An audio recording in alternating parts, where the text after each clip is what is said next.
বিসমিল্লাহির রাহমানির রাহিম। আজ আমরা হজরত শাহজালাল রহমতুল্লাহ সিলট আগমনের কাহিনী জানব।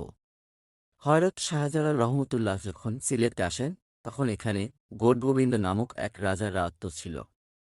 সেখানে শেখ বোরহান উদ্দিন নামক একজন মুসলিম বাস করতেন। তার ছিল ছোট একটি ছেলে। একদিন তার ছেলের আকিকা উপলক্ষে তিনি একটি গরু কুরবানি দেন। এ সময় একটি কাক এক টুকরো মাংস তুলে নিয়ে গৌরগোবিন্দের প্রাসাদের নিকট ফেলে দেয়। গৌরগোবিন্দ ভীষণ রাগান্বিত হয়েছে।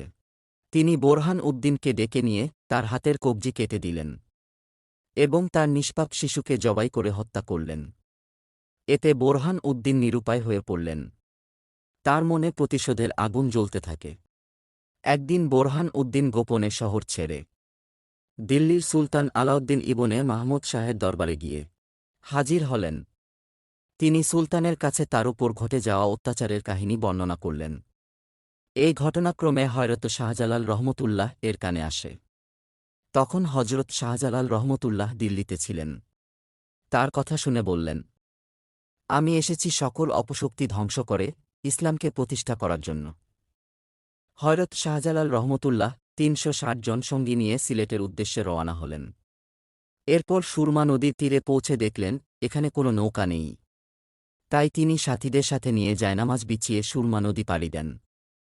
হযরত শাহজালাল রহমতুল্লাহ এর এই অলৌকিক ক্ষমতা দেখে গৌরগোবিন্দের বাহিনী ভয়ে রাজ্য ছেড়ে পালাতে লাগল। তারপর সিলেট শহরের দক্ষিণ দিকে জালালপুর এসে পৌঁছেন তিনি। এতে বিনা বাধায় সিলেট জয় করেন। এরপর গৌরগোবিন্দের প্রাসাদে আজানের ধ্বনিতে প্রাসাদগুলো প্রকম্পিত হতে লাগল। রাজ্যের মুসলমানগণ বলতে লাগল চারিদিকে হিন্দুর বসবাস। কোথায় থেকে আসে আজানের সুমহান ধ্বনি? তিনি সিলেট শহরের একটি আস্তানা গাড়লেন। এখানে বসেই এবাদত বন্দেগী করতে থাকেন। তিনি তার সঙ্গীদেরকে শহরের বিভিন্ন স্থানে ইসলাম প্রচারের জন্য পাঠিয়ে দেন। এখান থেকে তিনি ইসলামের দাওয়াত দিতে লাগলেন এবং সিলেটকে নিজের ধ্যান ও সাধনার এক অনুপম লীলাক্ষেত্রে পরিণত করেন। হযরত শাহজালাল রহমতুল্লাহ যে ছোট্ট টিলায় বাস করতেন, মৃত্যুর পর সেখানেই তাকে দাফন করা হয়। উপমহাদেশের শ্রেষ্ঠ আধ্যাত্মিক মহাপুরুষ হযরত শাহজালাল রহমতুল্লাহ ১৩০৩ খ্রিস্টাব্দে সিলেটে আগমন করেন।